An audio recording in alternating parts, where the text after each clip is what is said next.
and is actively trying to engage with me about her thoughts and processes to her affair. I see them as excuses, so I don't entertain her. She wants me to do therapy with her. I've read many places where the therapist blames the sufferer, so I said hell no. She wants me to read infidelity books with her.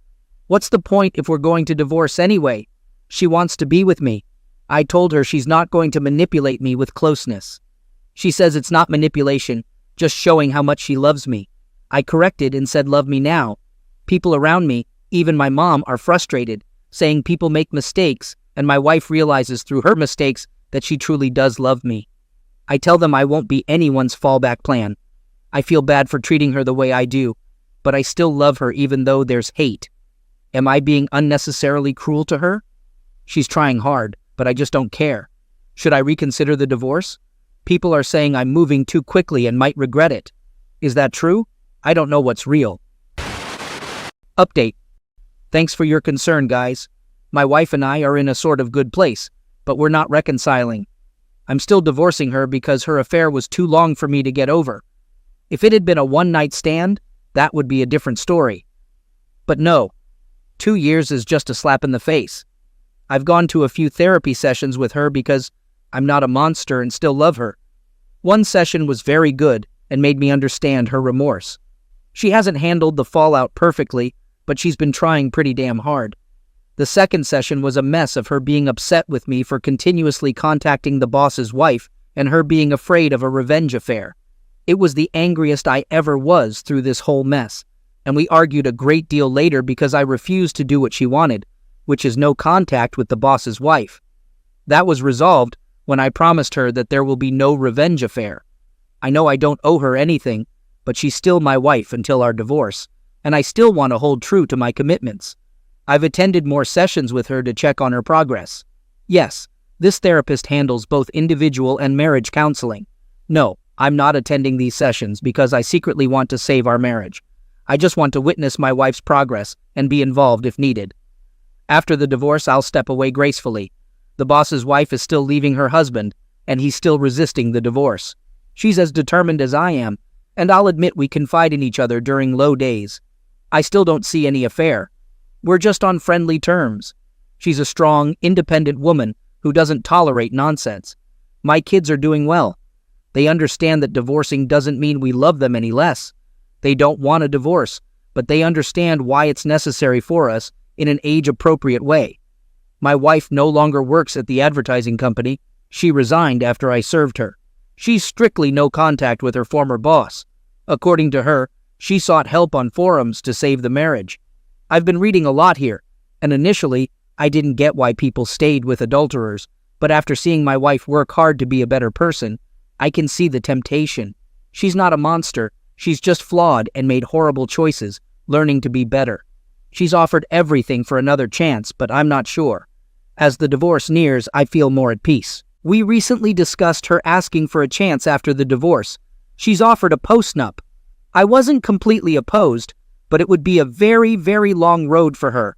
To be honest, a huge part of me wants this divorce for a fleeting sense of justice, the only justice I can get without becoming an adulterer. My mom and I reconciled after I revealed more about my wife's affair, but now she's furious after learning the details. Navigating her anger is challenging. Regarding a revenge affair, I didn't want to write here until my divorce was finalized, but I'm just angry today and need to vent. As many of you know, my wife is scared crazy about a revenge affair. The simple reason is because I'm still in contact and see the other woman she betrayed. My wife is very insecure compared to the other betrayed spouse. Is that how it's spelled? The other betrayed spouse is younger, a model, very attractive, and owns a successful business. It makes my wife paranoid that I will give in to temptation and cheat on her as revenge. I still can't believe the nerve of her to give me the two wrongs don't make a right speech. Of course, she isn't wrong, and I don't intend to ever follow through, but her hypocrisy infuriates me. Every time I visit the other betrayed spouse, my wife gets extremely sad or clingy. I don't know how many times she has thrown herself at me just to make sure I don't cheat on her back. I reject her attempts, and it only makes things worse. It absolutely floors me that cheaters are this selfish, only thinking about themselves and their pain, while the betrayed have to trudge along and try to pick up the pieces. Another thing, our kids still see their kids. I never go to the other betrayed spouse without my kids. But no, my wife still thinks I have it in me to be as heartless as she was and take any opportunity to be with another woman. Laughable. Ohm is still living in their holiday home, begging the other betrayed spouse to take him back. I won't lie, it brings me a sense of great satisfaction to see him suffer the consequences. He hasn't tried to threaten me because of how much leverage I have on him. He is allowed to visit his kids anytime he wants but doesn't want to see me, so he makes sure I'm not around and then visits. I pity the guy, honestly. Currently, my wife has been extremely apologetic. She's been showing me a lot of affection, but I've been ignoring it because I'm not in a good place.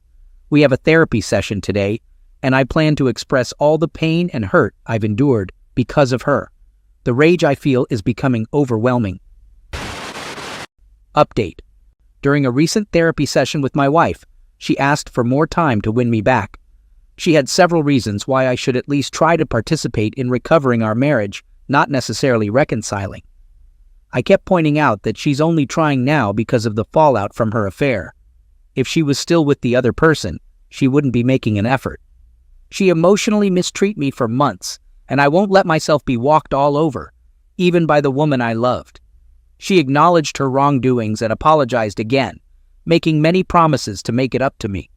She wants our marriage to become stronger than ever and believes it's possible. I asked if she was willing to deal with my rage because I have a lot of it. She said absolutely, encouraging me to unload on her whenever I needed to process the pain. Usually, when I ask her why she had an affair, I get a million excuses. This time, she was straightforward, admitting there was no excuse for what she did. She vowed to show through her actions every day for the rest of her life that she's truly remorseful and would never hurt me that way again. She opened up about her feelings, revealing she was very insecure and jealous of the other betrayed spouse. The affair boosted her ego, making her feel beautiful and desired. She admitted it was a fantasy that would never last, regretting it deeply. She acknowledged the guilt she'd carry for the rest of her life and said she'd probably never forgive herself. She confessed she could never compare to the other betrayed spouse, and her certainty that I would cheat back stemmed from the other person's beauty and integrity. The other betrayed spouse never said a mean thing or threatened her. It was all my wife's insecurities talking. The therapist asked what it would take for me to consider my wife's proposal. I couldn't think of anything and honestly said I needed a time machine because what I have now is a sham of a marriage. I never signed up for this. The therapist suggested that all marriages face problems and how they're dealt with shows the strength of a marriage. I was taken aback and told the therapist to focus on my wife, not us. The therapist suggested my unwillingness to listen to logical reasoning might be a communication problem. I didn't disagree. On the drive home, my wife and I had a long talk. She asked if I felt emasculated due to her affair, surprising me with the question. I answered yes. She then shocked me by asking if I would feel better if I slept with another woman. I reiterated that I'm not normal and wouldn't have a revenge affair. She clarified she meant a trial separation where I could go out and regain my confidence. She'd remain faithful and wait for me to come back when I'm ready. I thought her proposal was crazy, asking how it would benefit the marriage for both of us to have affairs. She argued that mine wouldn't be an affair because we'd be separated with conditions allowing me to see other people. I rejected the idea, finding it out of character for her to propose that. Despite not trusting her, she has been surprisingly calm and patient these few weeks, almost like a different person from the insecure one. Even though she doesn't want it, she has been generous in the divorce, making the situation difficult to navigate. Update. Before I dive into it, I want to thank those who've been supporting me. Right now, my wife and I decided to be civil and spend the holidays together for our kids. This will be our last holiday, though my wife hopes otherwise. I'm doing it for our kids because I love them. Our divorce will be final in mid-February. For those curious, we've split everything 50-50. Though my wife has been generous, I'm unsure if it's a tactic for later nastiness. So far, she's been nice, confessing it's because I've been a great husband and father, so I should get a fair divorce. She won't lose much in the divorce, but I'll get slightly more, thanks to her. I stopped therapy with her. It gave false hope. She admits a desire for closeness due to my absence, understanding I felt emasculated due to her affair. She's been frequently trying to engage me in closeness, which is new since my wife hardly initiated closeness before. Over time, I appreciated her addressing my hang-up, but I reject her attempts. She insists it's not about reconciliation. She just wants me to feel good and desired. I've cut off contact with the other betrayed spouse temporarily due to things getting too personal. The other betrayed spouse confessed interest, willing to wait until my divorce is finalized before anything. I'm confused and unsure about returning her feelings, so we decided to take a break until everything is sorted out. Despite someone suggesting my presence affects her reconciliation, I have nothing to do with her decision to leave Ohm. She's done with him, and we don't talk badly about our spouses when together. Ohm recently apologized in person, but I didn't accept it. Call me petty, but I don't care about what he's going through. I have a question. Is it okay to have closeness with my wife, even if we're not reconciling? I miss the closeness, and my wife is eager, trying everything possible to initiate it. Sometimes I find it hard to resist. She even got rid of anything related to Ohm without me asking, as I didn't care to know where they had closeness. It's not easy for me to switch off these feelings. Is this a trap? Am I being played? Before someone suggests kicking her out, I've tried that, but I want her here for less hassle until the divorce is done. Rant. It's finally dawned on me. I thought I wasted years on a seemingly worthless woman, but she gave me great kids and memories. I won't forget that, but I now understand I can do better than her. I've received advice and finally understand I deserve better.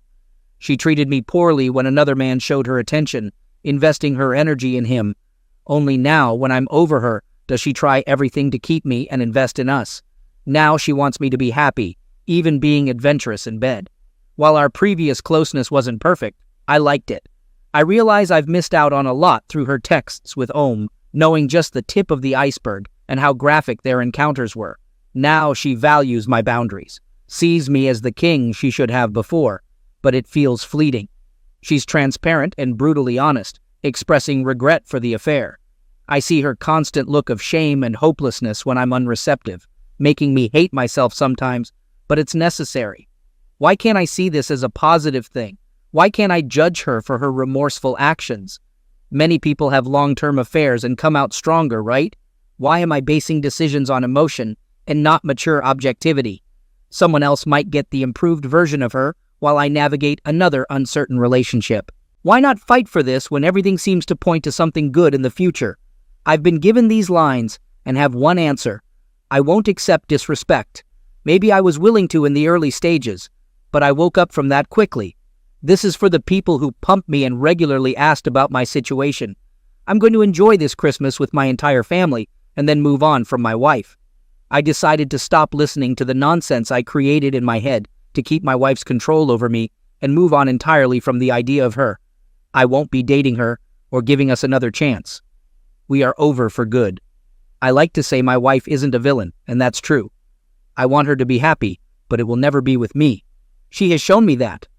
I called the other betrayed spouse today and offered her dinner after the holidays for her support when I hit rock bottom. She said she would love to.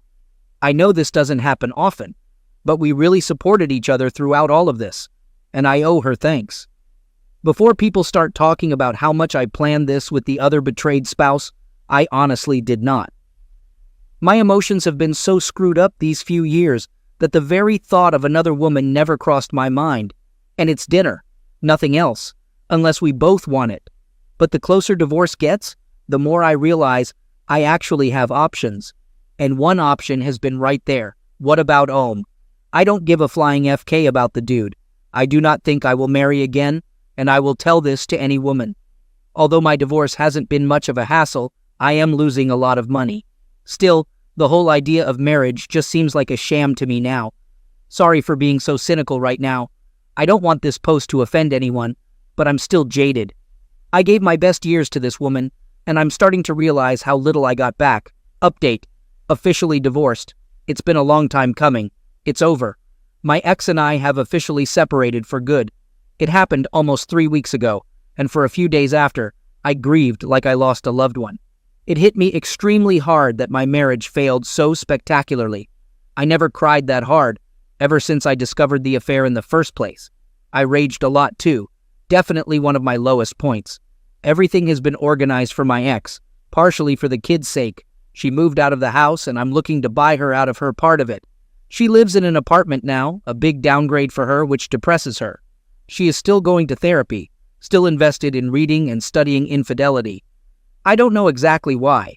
We've had long talks leading to and after the divorce, minimal physical contact.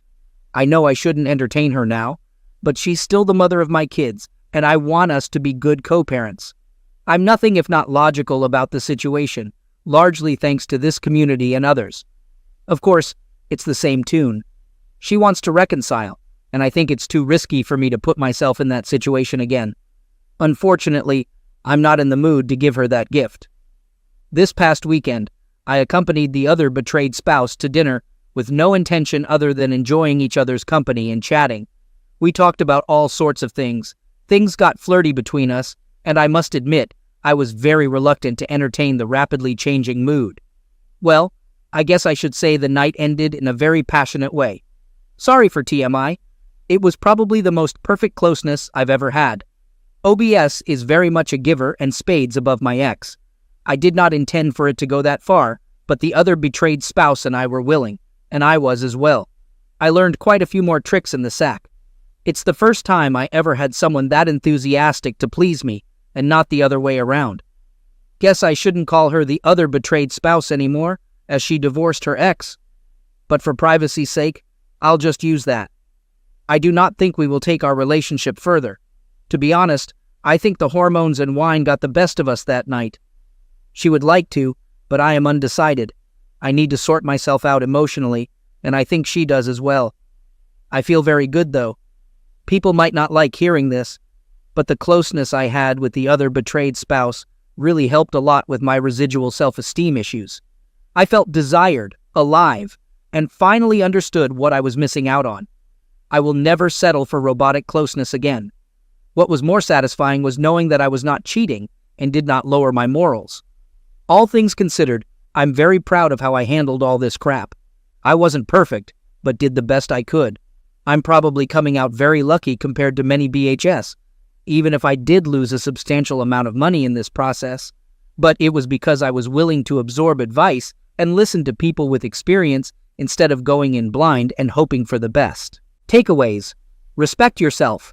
Never tolerate disrespect, even from those closest to you. Everyone deserves a healthy and fulfilling relationship. Don't settle for less from your partner. A committed relationship should have a satisfying closeness life. If your partner isn't putting in effort, especially if they did so before or during an affair, don't accept it. Express your dissatisfaction.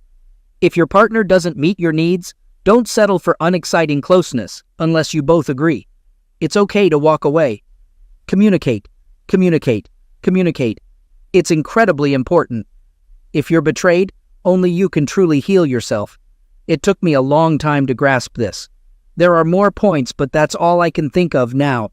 I'll answer comments for a few hours, but after that, I'm done posting here and moving on with my life. Have a good one, everyone. Update. I intentionally avoided anything related to infidelity because I still get triggered now and then. I'm dealing with the trauma and trying to move on without dwelling too much on it. I'm okay. No accidents or disappearing acts. I'm still an IC other betrayed spouse with my girlfriend.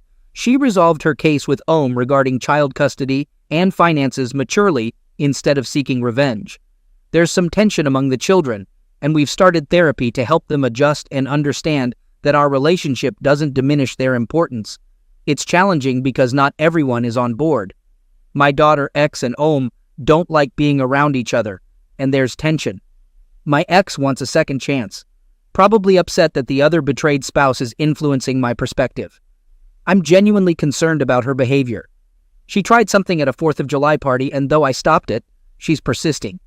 People warned me she might pine for me, and they were right.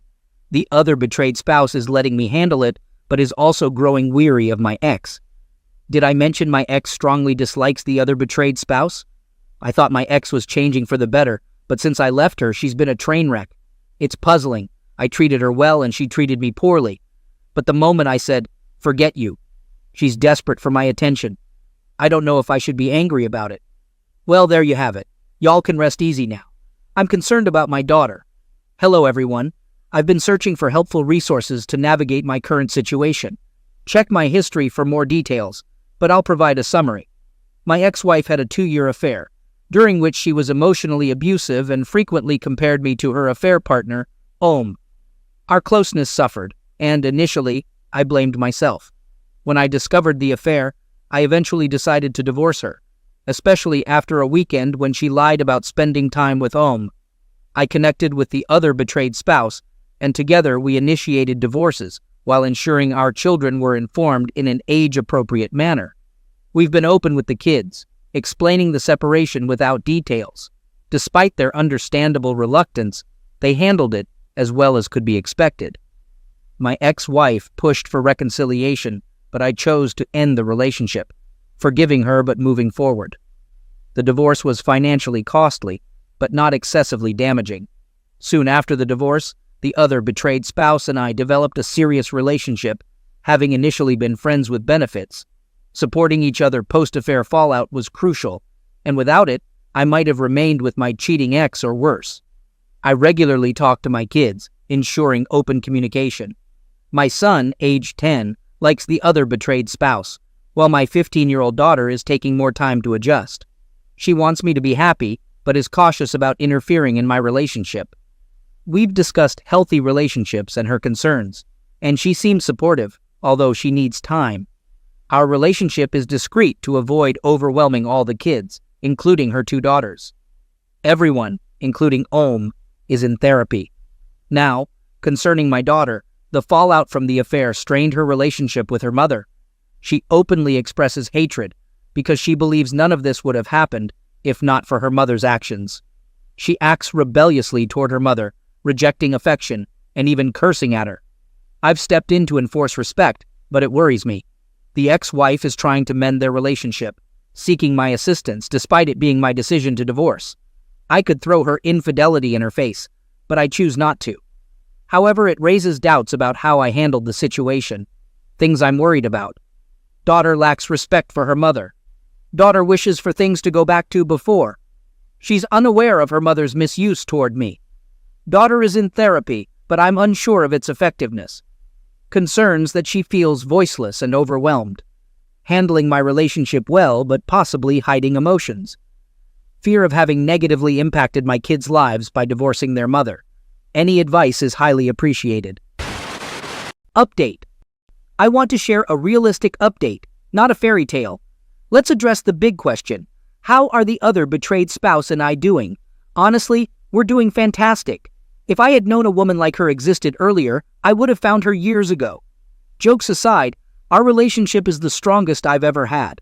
Because my ex-wife put me through so much, I didn't really know what a healthy relationship looked like. I still doubted myself, but the other betrayed spouse has been an amazing partner, helping me through this. I'm genuinely in love with her. She consistently shows me how much I mean to her, and I feel the same way. However, we're keeping it at the girlfriend level, and I'm still unsure about the whole idea of marriage. We're keeping our relationship private and involving the children as little as possible, although they know we're dating. Now, about the kids, it was a bit rough at first. Who am I kidding? But they're getting along really well now. Our heavy involvement in their lives and ensuring they had someone to talk to when they had problems helped. Also, there's been a lot of therapy. My daughter and son adore the other betrayed spouse. She has a great connection with kids, and her children like me much more than they did almost 2 years ago. Her youngest even started telling people that I'm her stepdad at functions and outings I took her to, which was a surprise. I was concerned she might feel pressured to see me that way, but she assured me she liked me a lot, and I make her mom happy, so she's happy. I'm her stepdad. Hearing that hit me emotionally, though I put up a strong front. I enjoy seeing my kids happily playing with the others, even though they've formed a united front to playfully tease my son, the only boy and the youngest of the bunch. I'm not sure if I should laugh or cringe at that one. So, how about my cheating ex-wife? We are on good terms. She's been working hard to repair her relationship with our daughter, and I was pleased when my daughter said she could find it in her heart to forgive her mother for what she did. They've been through a lot and have made progress together. Despite that, I don't think my ex-wife has fully accepted that we're done as a couple. She seems to be looking for or hinting at a second try. She's been hitting the gym and attending individual therapy. Overall, she seems much healthier now, But I don't really care. I've made peace with the past, and it's her problem for not doing the same. She talks more with the other betrayed spouse, and that's reciprocated. However, the other betrayed spouse regards her with skepticism, which is understandable given everything that's happened. Ohm is a lost cause. I didn't realize what a mess the guy would be despite all his money. He has a girlfriend now, but his kids despise her and are very open about it. It took me some time to see how full of himself the dude was. To be honest, I don't like his girlfriend either. She comes off as extremely materialistic, selfish, and callous toward the girls. In conclusion, we're doing better than okay. Don't get me wrong, I had doubts about whether this was the right path, but with a lot of effort from everyone involved, it's turning out splendidly. No happily ever after, just genuinely happy now.